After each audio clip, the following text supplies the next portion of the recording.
Hello, story lovers, and welcome to Infidelity Tales Lab. We're grateful for having such amazing viewers like you. Tell us, which part of the world are you watching from today? Morning coffee or evening wind down? Share below. Now, let's dive into today's story.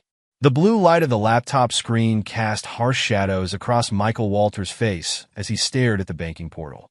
His finger hovered over the transfer button, the cursor blinking steadily like a metronome, counting down to a decision he couldn't take back.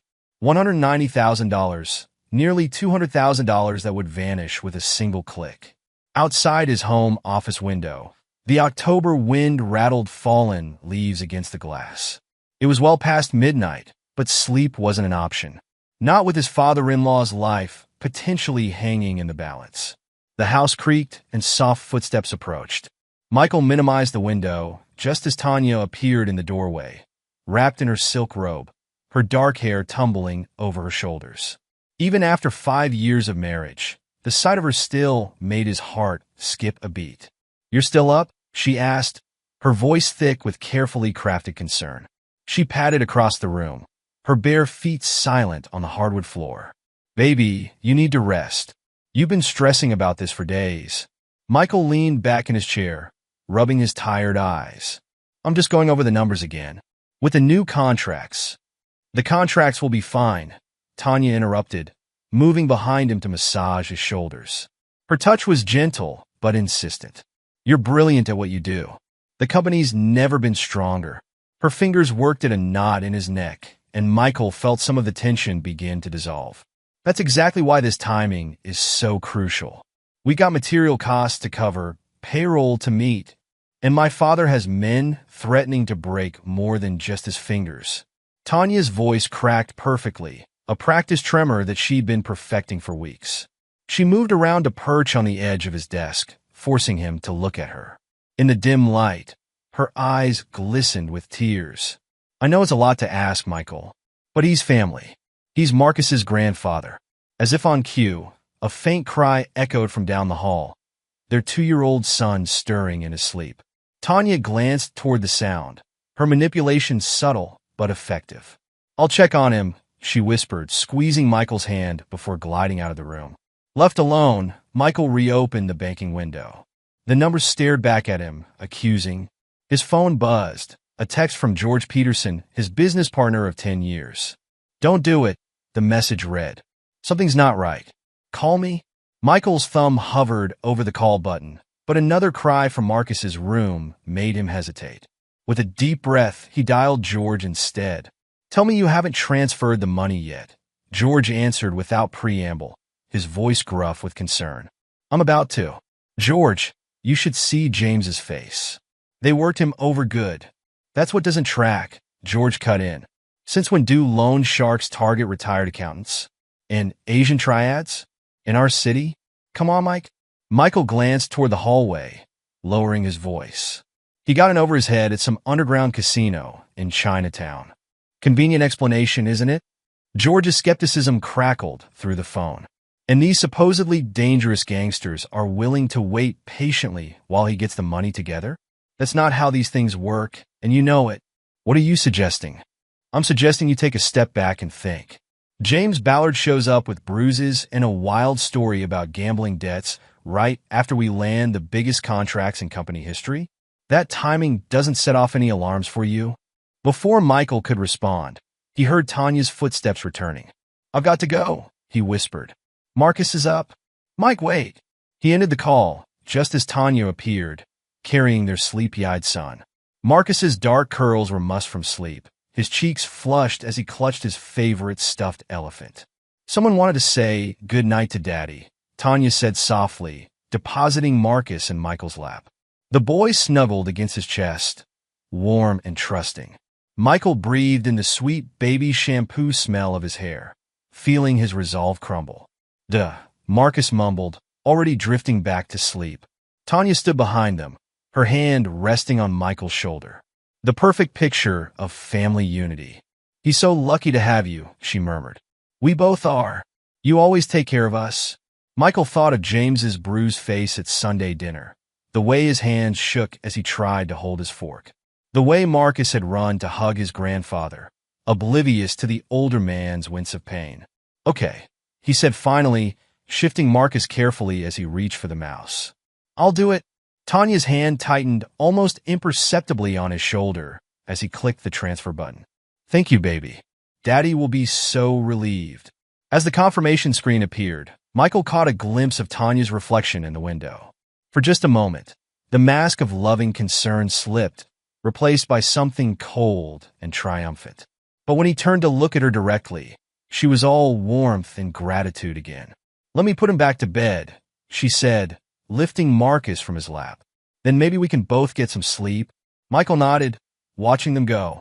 In his pocket, his phone buzzed again. Another text from George. "Whatever you do, don't transfer that money. I found something you need to see." But it was too late. The funds were gone, transferred to an account he would later discover had been emptied within minutes of receiving the money. The first domino had fallen, setting in motion a chain of events that would shatter everything he thought he knew about family, loyalty, and trust. James Ballard sat in his private office suite, watching the transaction notification appear on his phone with a satisfaction that would have shocked his son-in-law. The bruises on his face, carefully applied by a theatrical makeup artist, itched slightly under the harsh fluorescent lights. "It's done," he announced to the room's other occupants. Michael transferred the full amount. Across the mahogany desk, Chin Wei nodded approvingly. The Chinese businessman's expression remained impassive, but his dark eyes glittered with interest. "Your daughter has performed admirably, Mr. Ballard." The husband suspected nothing. "Tanya knows how to handle him." James allowed himself a small smile, remembering his daughter's performance at Sunday dinner.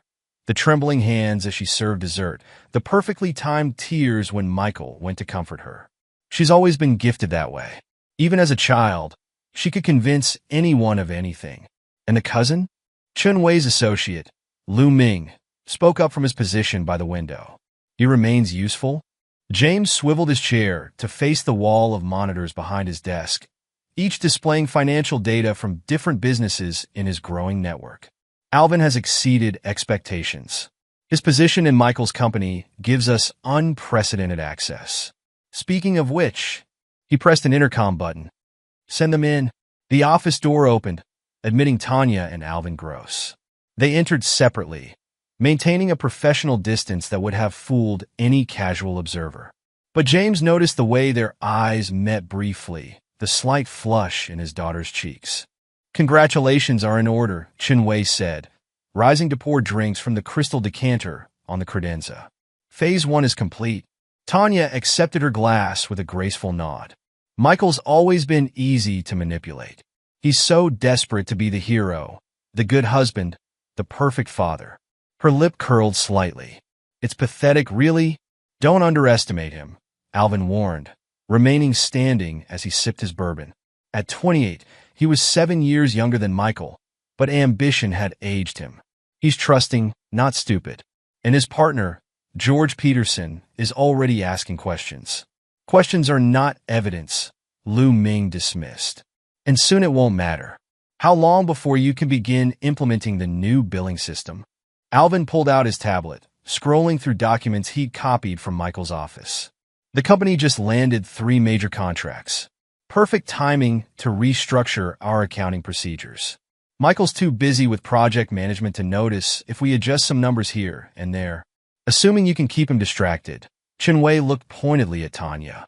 She laughed, a musical sound entirely devoid of warmth. "Trust me, I know exactly how to handle my husband. Besides, he's hardly ever home these days. All those job sites to visit, contracts to oversee." She moved closer to Alvin, dropping any pretense of distance. "Leaves me plenty of time for other activities." James watched the interaction with clinical detachment. He'd long ago stopped seeing Tanya as his little girl. She was a weapon now, precision-crafted and deadly effective. "Speaking of activities, how's my grandson?" "Marcus is fine," Tanya said dismissively. "Michael dotes on him, of course. Never suspects a thing." She exchanged a knowing look with Alvin that made the younger man shift uncomfortably. "The boy could be useful leverage if things go wrong," Lu Ming suggested. "Nothing will go wrong," James insisted, standing to face the wall of monitors. "Michael's company is perfect for our needs. Clean reputation, solid contracts, excellent cash flow. Within 6 months, we'll be able to move 10 times the amount we're handling now through their accounts. And when he eventually notices the discrepancies? Chunwei asked. James turned back to the room, his expression hardening. By then, it will be too late. The paper trail will lead directly to him. A trusted businessman fallen from grace, embezzling from his own company to feed a gambling addiction. He smiled coldly. A tragic story, really? These things happen all the time.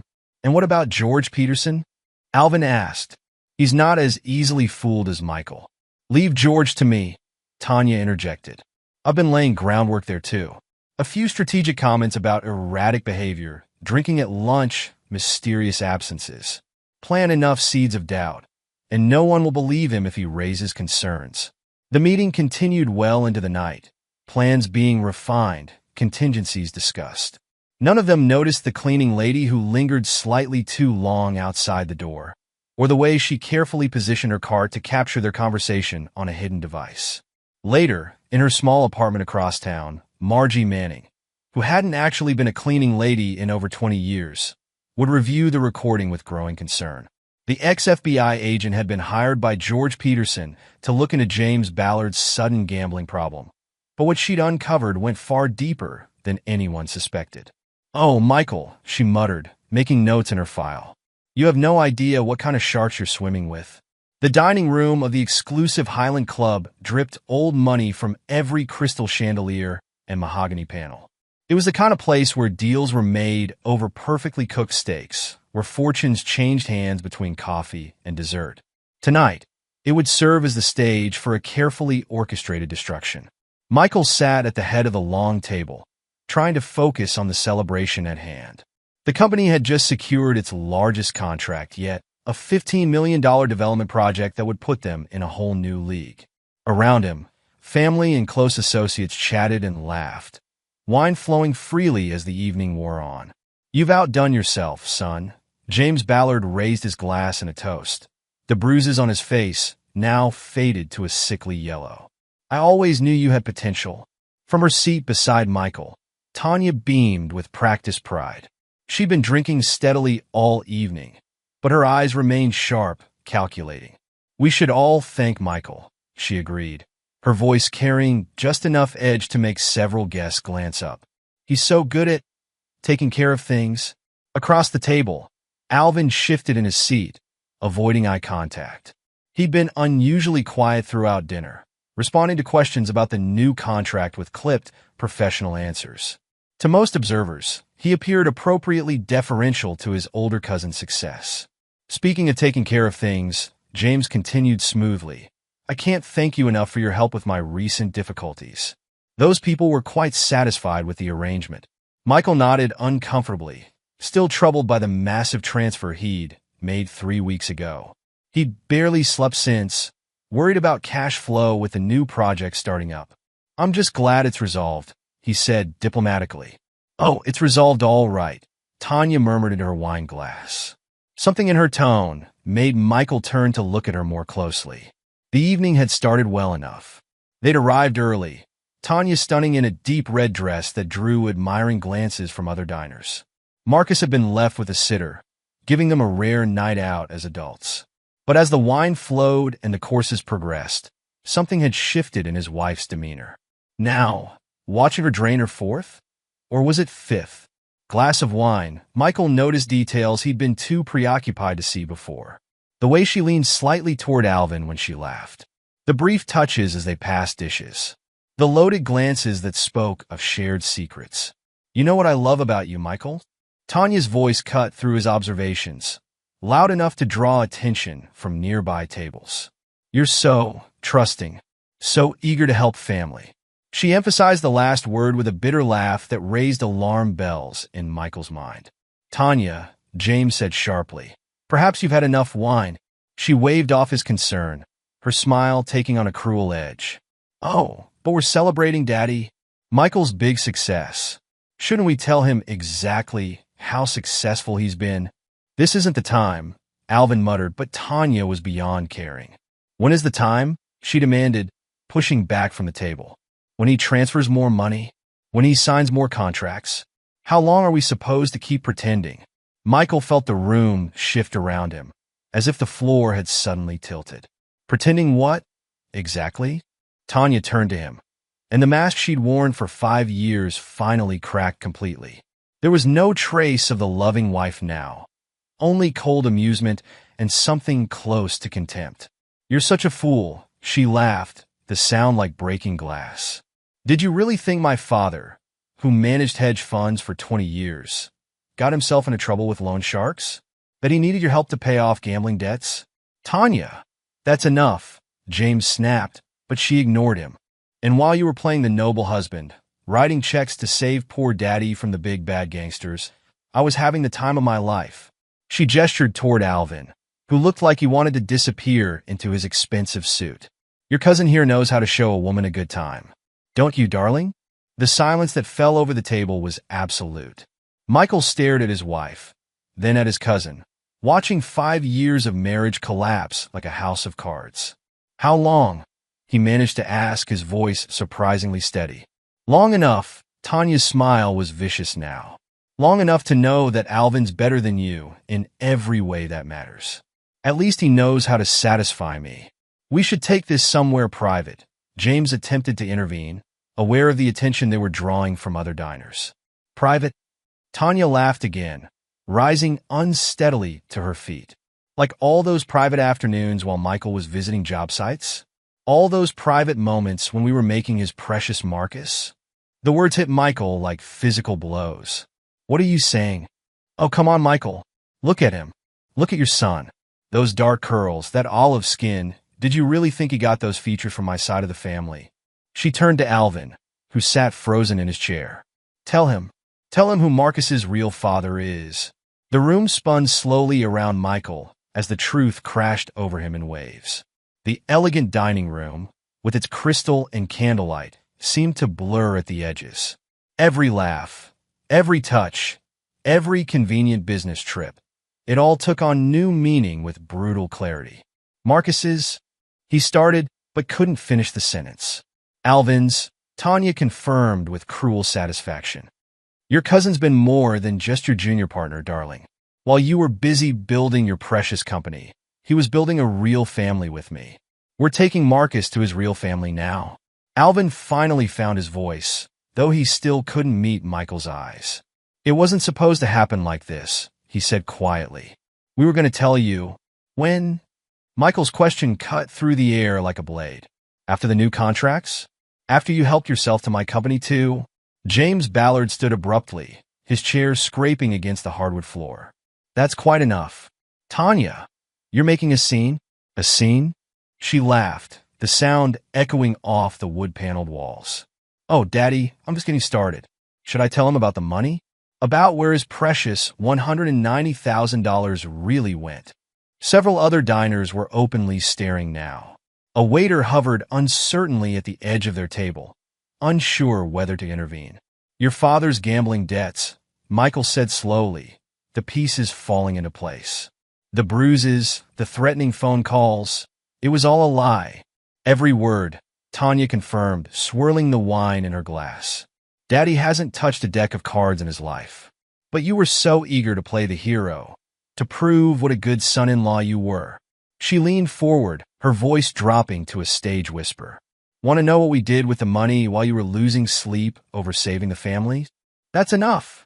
James's voice cracked like a whip. "Tanya Carr. Now, Alvin, take her home." But Tanya wasn't finished. She stood, swaying slightly, and reached for her purse. "We're not going home. Not to that house. Not to your perfect little life. Marcus deserves to be with his real father, with people who aren't living a lie. You can't just take him." Michael started to rise, but Alvin stepped between them. "Don't make this harder than it needs to be," his cousin said, finally meeting his gaze. "He's my son. The DNA will prove it. You had to have suspected. Everyone else did." The last words hit Michael like a physical blow. Everyone else did? How many people had known? How many had watched him raise another man's child, seen him play the fool? "I trusted you," Michael said quietly, looking at each of them in turn. "All of you? That was your first mistake," Tanya smirked, gathering her things. Family means nothing in business, darling. Isn't that right, Daddy? James grabbed her arm, his facade of concern cracking to reveal irritation underneath. I said that's enough. The sitter will bring Marcus to my house. We're leaving. Now. As they moved toward the exit, Tanya turned back one last time. Don't worry about Marcus. He'll be fine with his real family. Better than fine. And you? You can go back to what you're good at, being everyone's favorite fool. Michael sat alone at the ruined dinner table, surrounded by half-empty wine glasses and abandoned dessert plates. The celebratory evening had turned into something else entirely. The end of his marriage, his family, and everything he thought he knew about the people he'd trusted most. A waiter approached cautiously. Sir, would you like me to clear the table? No, Michael said, his voice distant. Bring me a scotch. Neat. And the check. As he waited, he pulled out his phone and saw the missed calls from George. His partner had been right all along. The stories hadn't added up. But he'd ignored the warnings, chosen trust over suspicion, family over facts. The scotch arrived, amber liquid catching the candlelight. Michael stared into the glass, seeing reflections of the past 5 years. Every lie, every betrayal, every calculated move that had led to this moment. They played him for a fool, used his own decent nature against him. But as he sat there, processing the cruel truth of his situation, something else began to stir beneath the shock and hurt. A cold, calculating anger that would soon reshape everyone's carefully laid plans. The morning after the disastrous dinner at the Highland Club, Michael sat in a coffee shop 3 towns over, far from any familiar faces. His suit was wrinkled from sleeping in his car, his phone turned off to avoid the barrage of messages he knew would be waiting. The events of the previous night played on endless loop in his mind. Tanya's cruel laughter, Alvin's guilty silence, James's calculated control of the situation. The bell above the door chimed, and a woman in her 50s entered, scanning the nearly empty cafe before spotting him. Margie Manning moved with the casual grace of someone used to being overlooked, her gray-streaked hair pulled back in a practical bun, her clothes expensive but forgettable. Nothing about her suggested ex-FBI agent, which was precisely the point. You look like hell, she said by way of greeting, sliding into the booth across from him.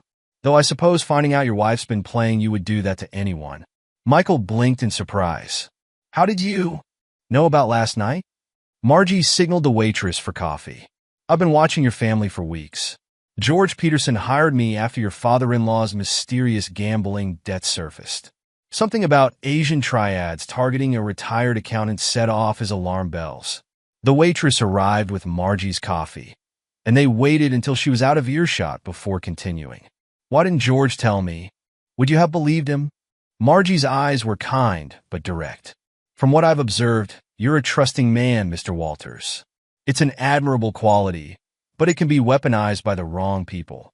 Michael stared into his cold coffee. They used Marcus, my own son, except he's not even mine. Let's focus on what we know for certain. Margie pulled out a slim tablet. Your father-in-law's gambling debts were fabricated. The bruises? Professional theatrical makeup. I got photos of him visiting a special effects studio in Chinatown the day before he showed up beaten at your house. She turned the tablet to show Michael surveillance photos of James entering a nondescript building, then leaving hours later. The next photo showed him testing the fake bruises in his car mirror. The loan sharks who called your office? Burner phones, all purchased with cash by one of James's employees. The threatening voicemails were recorded at a studio in the same building as his investment firm. Investment firm? Michael frowned. He's supposed to be retired. Margie's expression turned grim. That's where this gets interesting. James Ballard hasn't retired from anything. He's been busy building something much bigger than his old accounting practice. She swiped to another photo, this one showing James meeting with well-dressed Asian businessmen at an upscale restaurant. These men aren't triads. They're Chinese real estate investors, and they're using your father-in-law to move money through legitimate businesses. Money laundering, Michael said quietly, the pieces clicking into place. They needed my company's reputation. Exactly. Your construction company is perfect, established history, solid contracts, legitimate reason to handle large sums of cash. The $190,000 you transferred? It wasn't for gambling debts.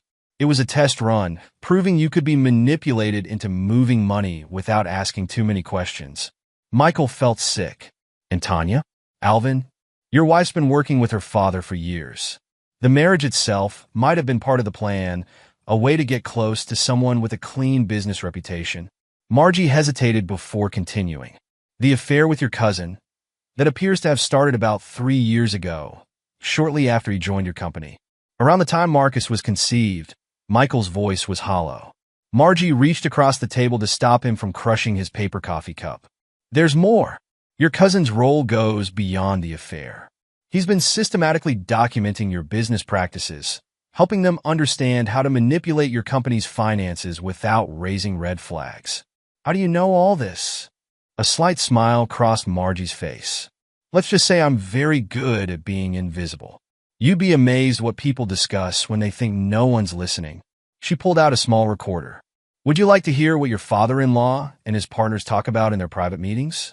Michael nodded, and Margie pressed play. James Ballard's voice emerged, discussing profit margins and shell companies with his Chinese partners. Then Tanya's voice, calculating and cold. Nothing like the loving wife she pretended to be. Michael doesn't pay attention to the details. He trusts me to handle the books. We can easily move 10 times this amount through the accounts. Stop, Michael said abruptly. I've heard enough. Margie turned off the recording. What do you want to do with this information? I want to destroy them, Michael said quietly. Not just expose them, destroy everything they've built. But I need proof. Hard evidence that will stand up in court. That's beyond my expertise, Margie admitted. You'll need someone who understands construction finance, who can trace the money trails and document the fraud. Do you know someone? I might. There's a forensic accountant who specializes in construction fraud. Ramiro Roth. He's not cheap, but he's the best at what he does. Money's not an issue. Michael's jaw set in determination. Set up a meeting. Margie studied him carefully. You understand this won't be quick or easy. We'll need to move carefully. Gather evidence without tipping them off. They think you're broken, devastated by your wife's revelation. That gives us an advantage. Use it. I can play the part, Michael assured her. They've had 5 years to perfect their performance. Now it's my turn. Good. Margie gathered her things. One more thing, don't try to contact Marcus. I know it's hard, but any attempt to see him could alert them that you're not as destroyed as they think. Michael's hands clenched under the table. He's just a child. He doesn't deserve to be caught in this. No, he doesn't. But right now, the best way to protect him is to focus on exposing the truth. Are you ready for that? Michael thought of every lie, every manipulation, every moment of false affection. Yes, he said firmly. Whatever it takes. As Margie left the coffee shop, Michael remained in the booth, staring at his reflection in the window. The trusting husband was gone, replaced by something harder, more focused. They taught him the true meaning of family. Now it was time to return the lesson. The office of Ramiro Roth resembled a crime scene more than an accounting firm. Every wall was covered in whiteboards filled with financial flowcharts, sticky notes, creating constellations of connections between shell companies and bank accounts. The forensic accountant himself sat surrounded by monitors, his fingers flying over multiple keyboards as he traced the elaborate web of financial deception. Brilliant, he muttered, more to himself than to Michael and Margie. Absolutely brilliant and utterly corrupt. Your father-in-law is either a financial genius or criminally insane. Possibly both. 3 weeks had passed since the initial meeting with Margie. Michael had maintained his devastated facade, showing up to work sporadically, appearing disheveled and distracted. Meanwhile, Ramiro had been digging through years of financial records, unraveling the complex scheme that had been building right under Michael's nose. Show him what you found, Margie prompted, perched on the edge of a desk covered in documents. Ramiro spun in his chair, his enthusiasm for the puzzle evident despite the serious nature of their investigation. It's beautiful, in a twisted way. They've been setting this up for years, long before you even met Tanya. Your father-in-law identified promising construction companies, ones with clean reputations and growth potential. Then they'd find ways in through marriage, hiring family members, whatever worked. He pulled up a series of spreadsheets on the main monitor. See these project bids? They're all inflated, but not enough to raise immediate red flags. Materials costs marked up 15 to 20% above market rate. Subcontractors charging premium rates for basic work. But here's the clever part. They created a network of shell companies to handle the overflow. The extra money gets funneled through these fake companies, Michael realized, studying the complex flow of funds. Exactly. On paper, everything looks legitimate. You're just paying market rates for materials and labor. But the shell companies are all controlled by James and his partners. They pocket the difference, then move it through a series of transactions that make it impossible to trace. Margie leaned forward. How much are we talking about? Ramiro's expression turned grave. Conservative estimate? They've moved over $50 million through various construction companies in the past 3 years. Your company was going to be their biggest operation yet. Those 3 new contracts you just landed? They were planning to use them to clean at least twice that amount. Michael felt the weight of the numbers crushing down on him. And Alvin? What was his role in all this? Your cousin? Ramiro pulled up another series of documents. He's been quite busy. Every time you travel to job sites, he was copying documents, recording conversations, learning how your legitimate business operated. They needed to understand your processes, to mimic them convincingly. He showed them a detailed flowchart of Michael's company's standard operating procedures. This is what Alvin compiled. Every approval process, every signature requirement, every internal control. They used this information to design their fraud around your existing systems, making it harder to detect, Margie noted. Much harder. They weren't just throwing fake invoices at you. They were building a parallel system that looked exactly like your legitimate operations. If anyone investigated, the paper trail would lead back to you, not them. Michael stared at the evidence of his cousin's betrayal. How did I not see this? Because they knew exactly how to blind you, Ramiro said kindly. They used your trust, your family loyalty, against you. But now we can use their own thoroughness as a weapon. Alvin documented everything. And I do mean everything. He pulled up another file. Your cousin may be good at gathering information, but he's terrible at covering his digital tracks. I found his private cloud storage. He kept copies of everything, probably as insurance against your father-in-law. Emails, meeting notes, bank records, a complete roadmap of their operation. Can we use it as evidence? Margie asked. Better than that, Ramiro grinned. We can use it to predict their next moves. Based on these documents, I know exactly how they're planning to structure the fraud for your new contracts. Every shell company they'll use, every inflated bid they'll submit, every fake supplier they'll create. Michael absorbed this information, his mind racing with possibilities. So, we can catch them in the act? If we play it right, Ramiro cautioned. But we need to be careful. These people aren't just white-collar criminals. The amount of money involved, it attracts dangerous attention. The Chinese investors, Michael remembered. Real estate developers on paper, Ramiro confirmed. But their money comes from less legitimate sources. They're using construction projects to clean funds from other activities, drugs, illegal gambling, who knows what else. He pulled up surveillance photos similar to the ones Margie had shown, but with additional details. These men visit James's office regularly, always after hours, always through the service entrance. They're careful, professional, and very serious about protecting their investment. What about Marcus? Michael asked quietly. Is he safe with them? Ramiro and Margie exchanged glances. I've been monitoring their movements, Margie said carefully. Tanya and Alvin have moved in with James. The house is good security, and they seem protective of the boy. But, Michael pressed.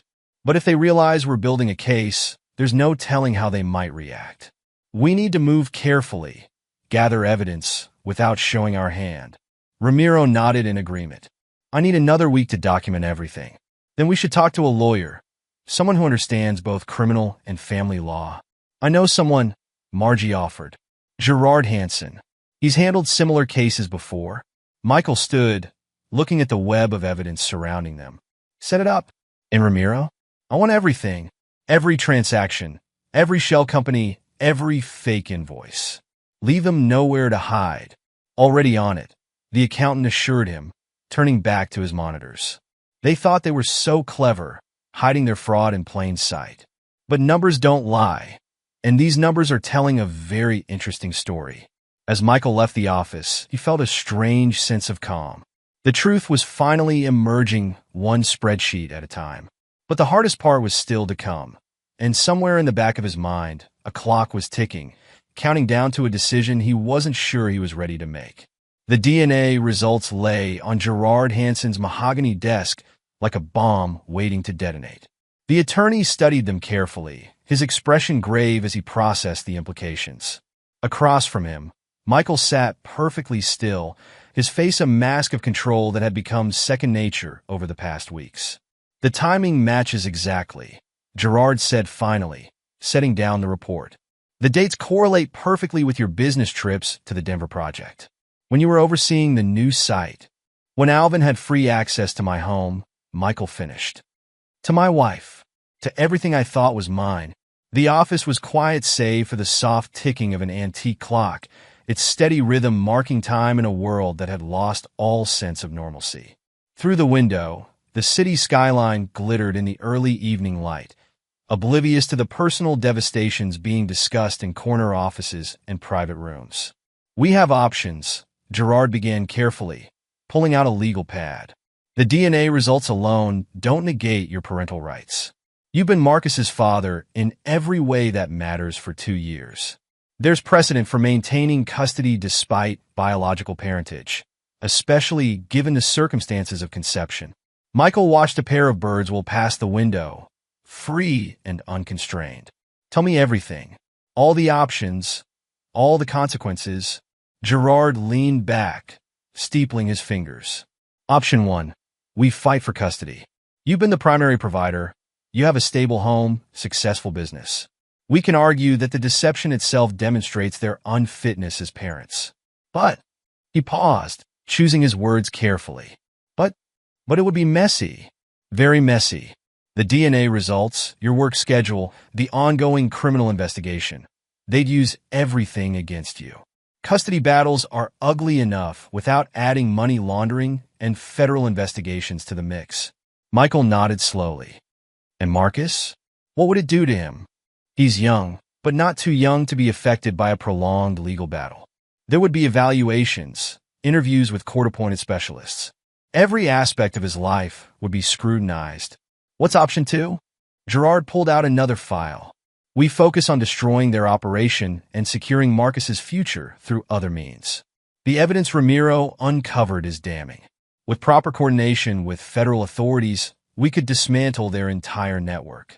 James, Tanya, Alvin, they'd all face significant prison time. And Marcus ends up with no parents at all? Michael's voice cracked slightly. Not necessarily.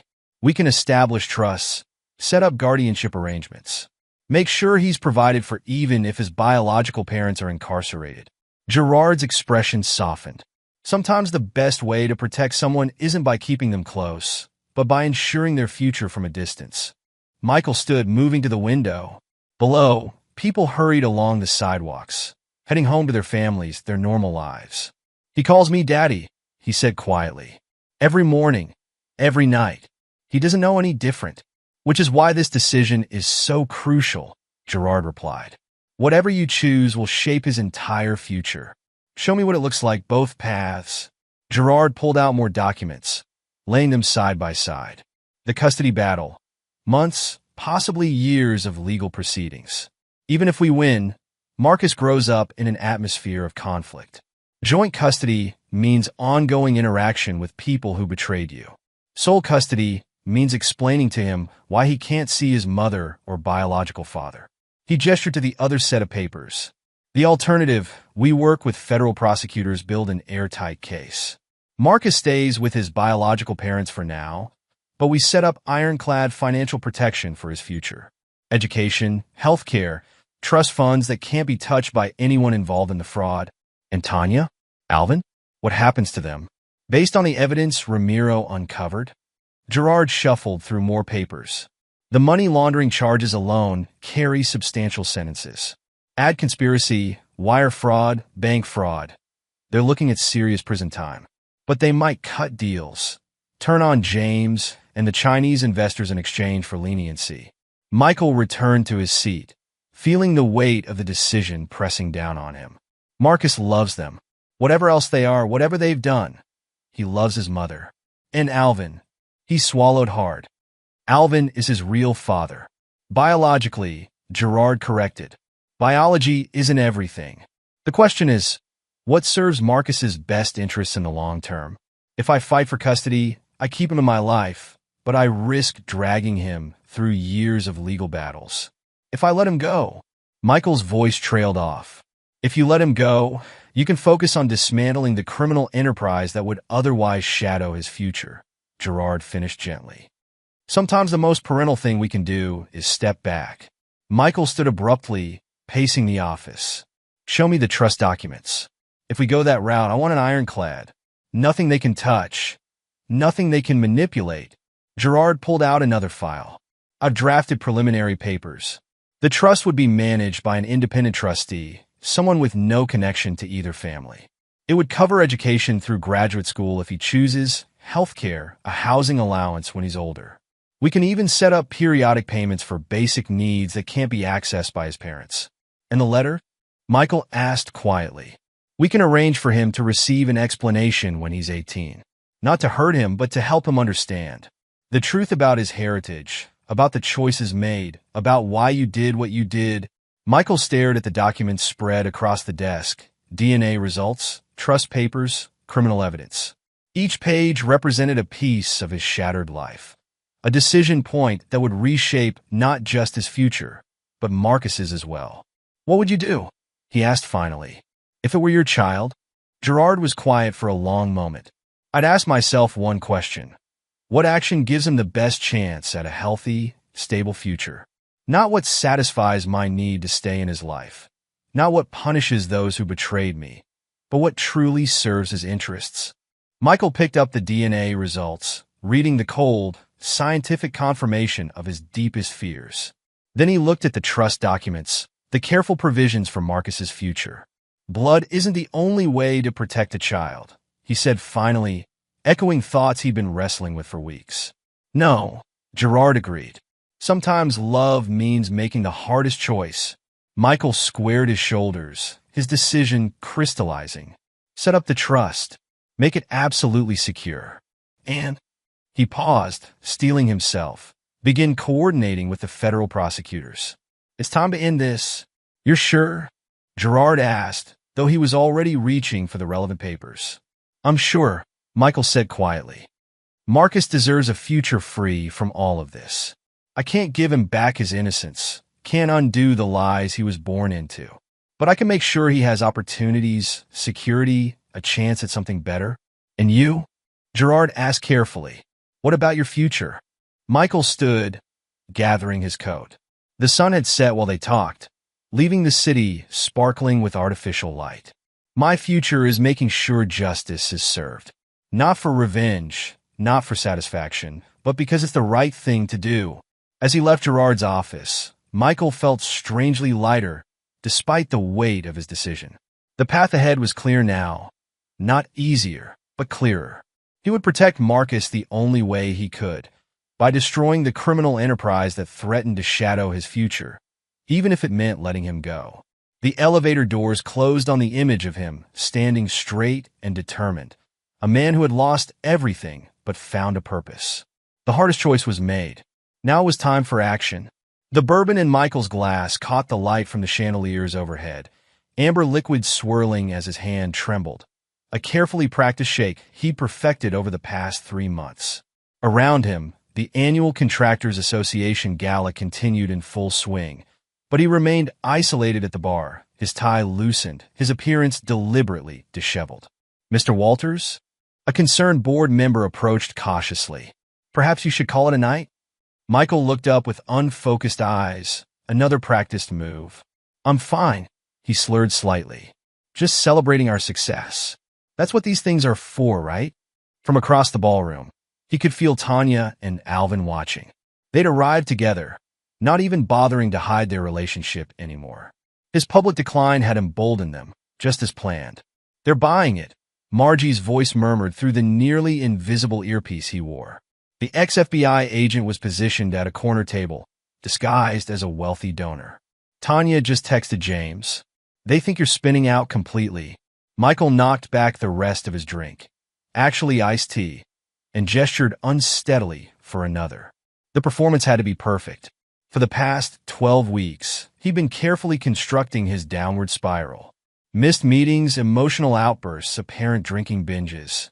Each incident meticulously documented by concerned colleagues. Each stumble witnessed by strategic observers. Your father-in-law just arrived. Ramiro's voice joined Margie's through the earpiece. The forensic accountant was monitoring surveillance feeds from a van outside. He's meeting with Chun Wei in the co-check room. Audio feeds are live. Michael pretended to fumble with his phone, knowing the movement would draw attention. Right on cue, George approached, playing his role perfectly. Mike, come on, buddy. His partner gripped his shoulder with well-rehearsed concern. Let me call you a car. Don't need a car. Michael pushed away from the bar, making sure to stumble slightly. Need another drink. Need to forget everything. He caught Tanya's satisfied smirk from across the room. She leaned closer to Alvin, whispering something that made them both laugh. The sight would have once torn him apart. Now it was just another piece of the puzzle falling into place. In the co-check room, James Ballard's conversation was being captured by high-quality microphones hidden days earlier. He's falling apart faster than we expected, James was saying. The company's vulnerable. We should accelerate the timeline. Are you certain? Chun Wei's voice was cautious. A man with nothing left to lose can be dangerous. Please, James scoffed. He's drowning himself in bourbon and self-pity. In another month, he'll either resign or the board will remove him. Either way, Alvin's positioned to take control. And the federal contracts? Already being restructured. Once Michael's out, we can move the full amount through the new shell companies. The documentation is perfect. Alvin made sure of that. Michael swayed toward the restroom, timing his exit perfectly to pass near their conversation.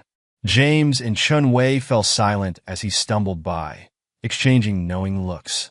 In the restroom, Michael splashed water on his face, maintaining his unsteady appearance as other guests came and went. Each movement was calculated, each sign of distress carefully calibrated to draw precisely the right kind of attention. Federal agents are getting everything, Margie confirmed through the earpiece. Keep it up. They're almost ready to move. Back in the ballroom, Michael made his way to an empty table, loosening his tie further. He pulled out his phone, making a show of staring at photos of Marcus. Pictures Tanya still sent occasionally, either out of residual guilt or continued cruelty. Right on cue, Alvin approached. His cousin's confidence had grown with each public display of Michael's apparent breakdown. You should go home, Mike. Alvin's voice dripped with false concern. You're embarrassing yourself. Michael looked up, letting real pain flash across his face. How's my son? He's not your son, Alvin replied quietly. The DNA proved that. And soon, the company won't be yours either.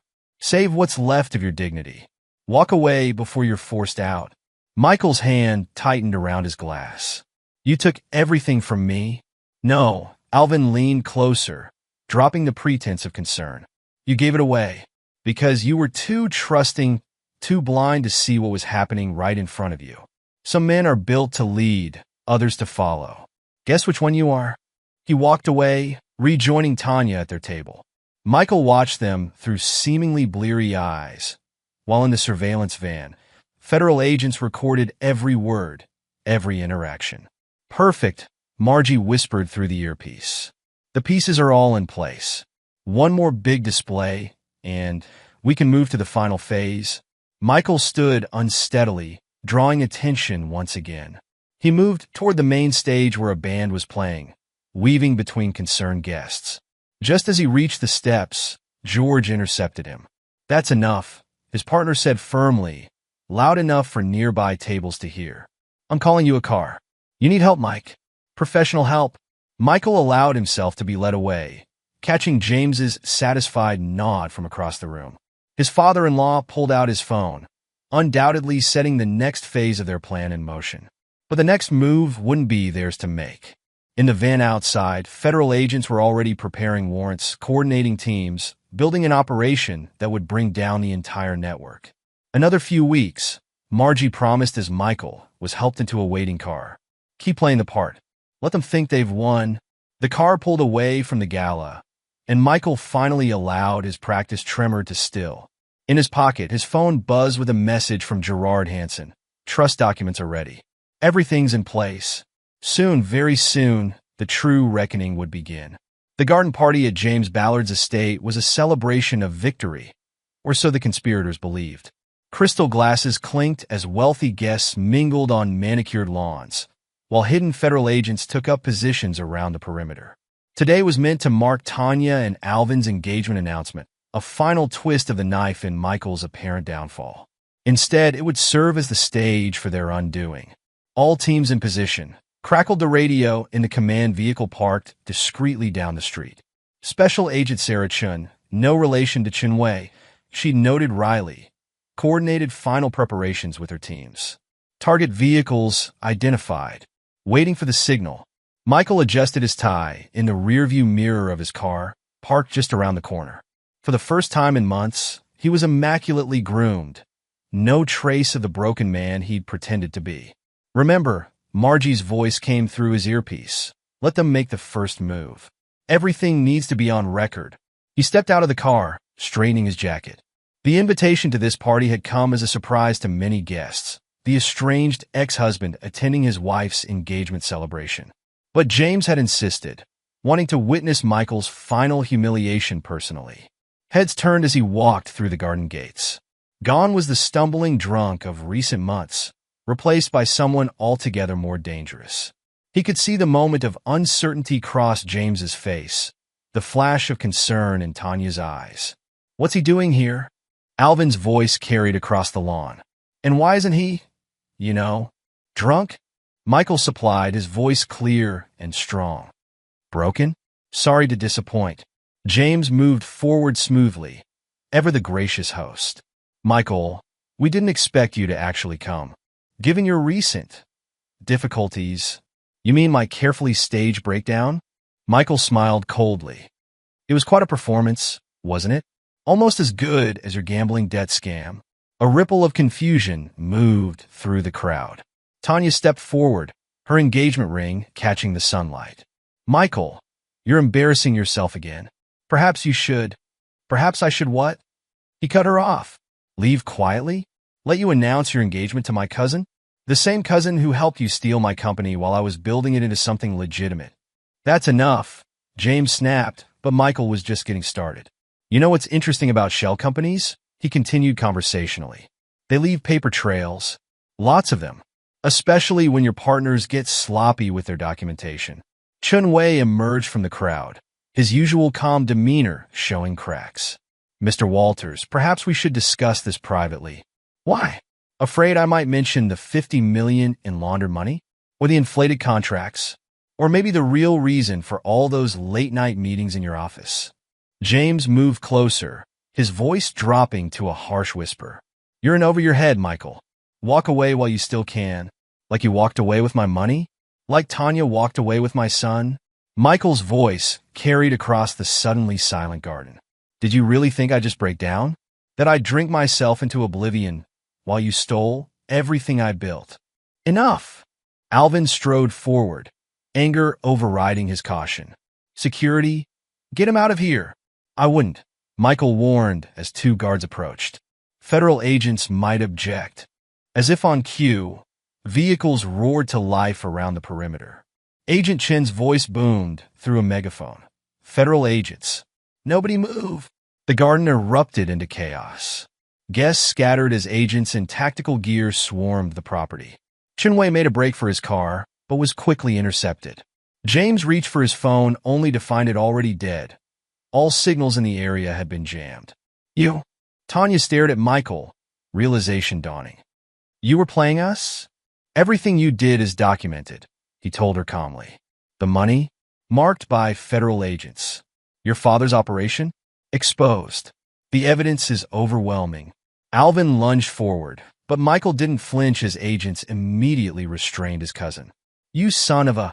Save it for your testimony. Michael cut him off. I'm sure the prosecutors will be very interested in your detailed records of the company's operations. You really should be more careful with cloud storage. James was already in handcuffs, his usual composure shattered as Agent Chen read him his rights.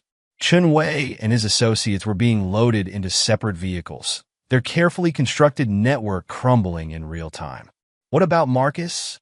Tanya demanded as agents approached her. You'd let your son see his mother arrested? He's not my son, Michael replied, echoing her own cruel words from months ago. The DNA proved that, remember? But keep him. He deserves to know his real father, even if that father will be rotting from federal prison for the next few years. Through his earpiece, Margie's voice was satisfied. It's done. They're all being taken into custody. The evidence is overwhelming. Wire fraud, money laundering, conspiracy. They won't be able to deal their way out of this one. Michael watched as Tanya and Alvin were led away in handcuffs, their dreams of engagement photos replaced by mugshots. The garden party's elegant decorations hung limply in the afternoon sun, champagne glasses abandoned on white-clothed tables. Gerard Hansen appeared at his side, legal documents in hand. The trust is ready. Marcus will be taken care of, no matter what happens to them. Make sure he gets the letter when he's 18, Michael said quietly. He deserves to know the truth, when he's old enough to understand. As the last police vehicles pulled away, Michael stood alone in the ruined garden party. The revenge he'd orchestrated was complete, but it brought no joy.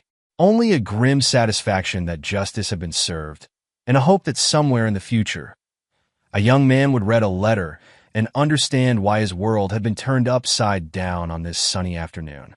5 years passed like turning pages in a book, each chapter bringing new developments, new challenges, new beginnings. Michael stood at the window of his expanded office, now occupying the entire top floor of a downtown high-rise. Below, construction crews worked on yet another federal project, one of dozens his company now handled across 4 states. The photo of Marcus on his desk showed a laughing 2-year-old, frozen in time on his last birthday, before everything changed. Next to it sat a sealed envelope, waiting for the day its contents would finally be read.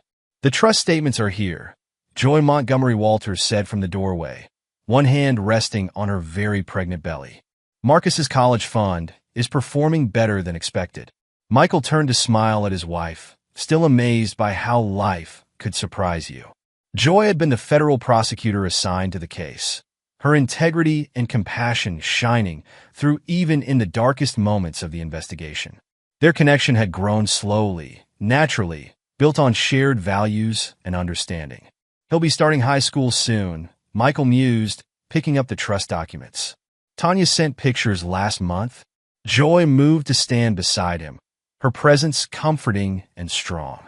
Do you regret not fighting for custody? Sometimes, he admitted, but he's had stability despite everything. Tanya and Alvin served their reduced sentences, got help, built a legitimate life. The trust ensures he'll have opportunities they can't compromise. The years had brought unexpected developments. Tanya and Alvin, facing serious federal time, had cooperated fully with investigators. Their testimony had helped dismantle similar operations across 3 states. After serving minimal sentences, they'd emerged chastened, changed. Not perfect, but better than they'd been. James Ballard and Chun Wei hadn't fared as well. The scope of their operation had warranted substantial sentences. The international connections had led to additional charges, ensuring they'd spend decades behind bars. The company's annual report looks impressive, Joy noted, scanning documents on his desk. 4 states, 30 major projects, all legitimate. The betrayal taught me valuable lessons, Michael replied, unconsciously echoing words he'd written in the letter waiting for Marcus. About trust, about family, about building something that lasts.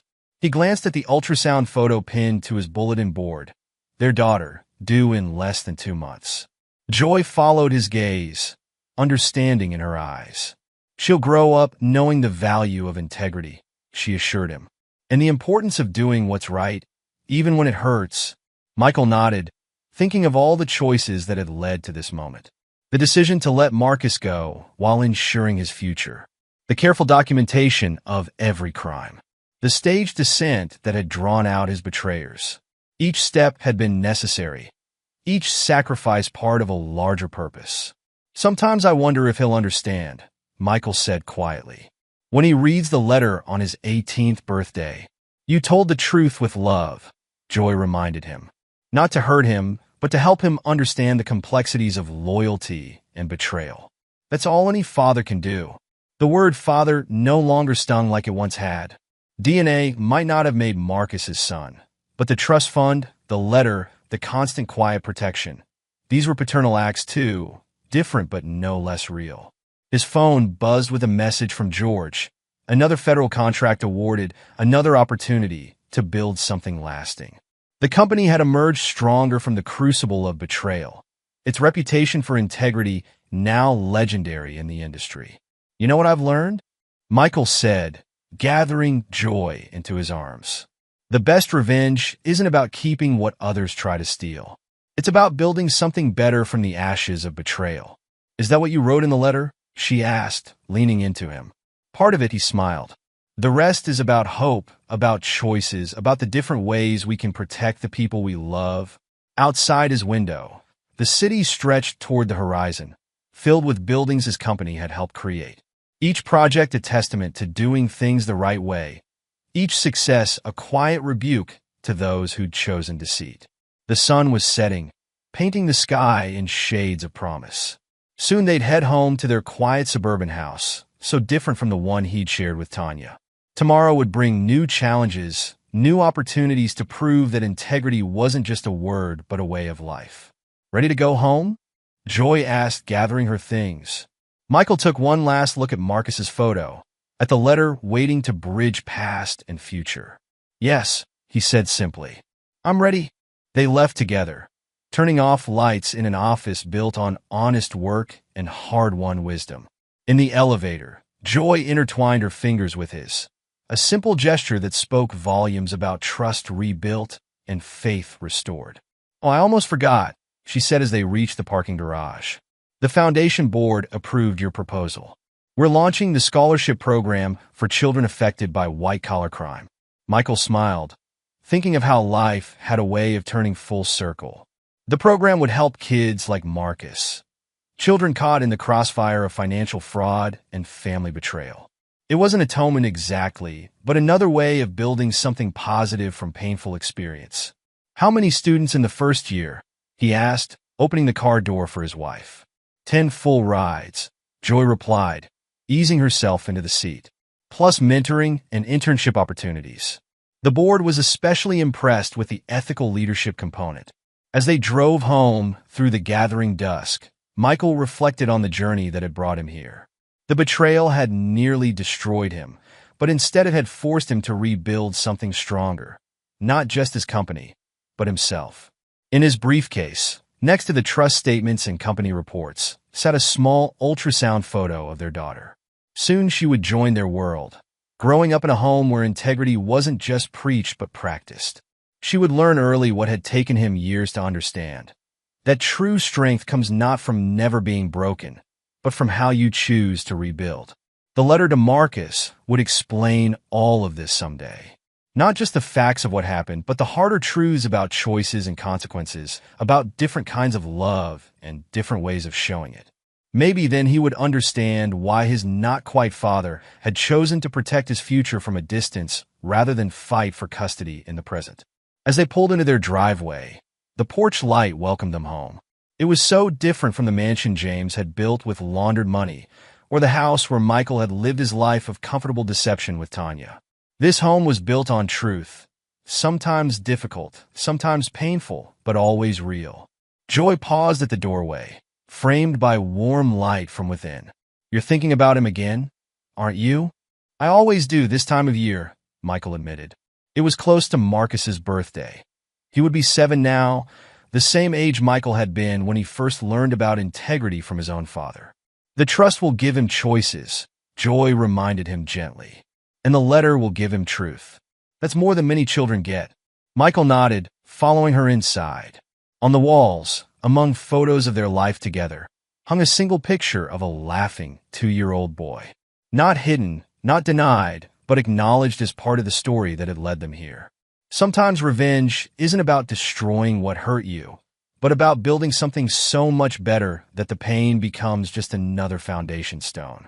Michael had learned this lesson the hard way, but it had led him to this moment, standing in a home built on honesty, beside a woman who understood integrity's true cost, waiting for a daughter who would never have to learn these lessons through betrayal. He placed a hand on Joy's belly, feeling their daughter kick. This was his real legacy. Not the buildings his company raised, not the millions recovered from fraud, but the truth he would pass on to both children. To Marcus through the letter and trust that awaited his 18th birthday, and to his daughter through a life lived in accordance with its principles. "Come on," Joy said softly, tugging him toward the kitchen. "Let's have dinner. Tomorrow's another day to build something good." And in that simple domestic moment, Michael understood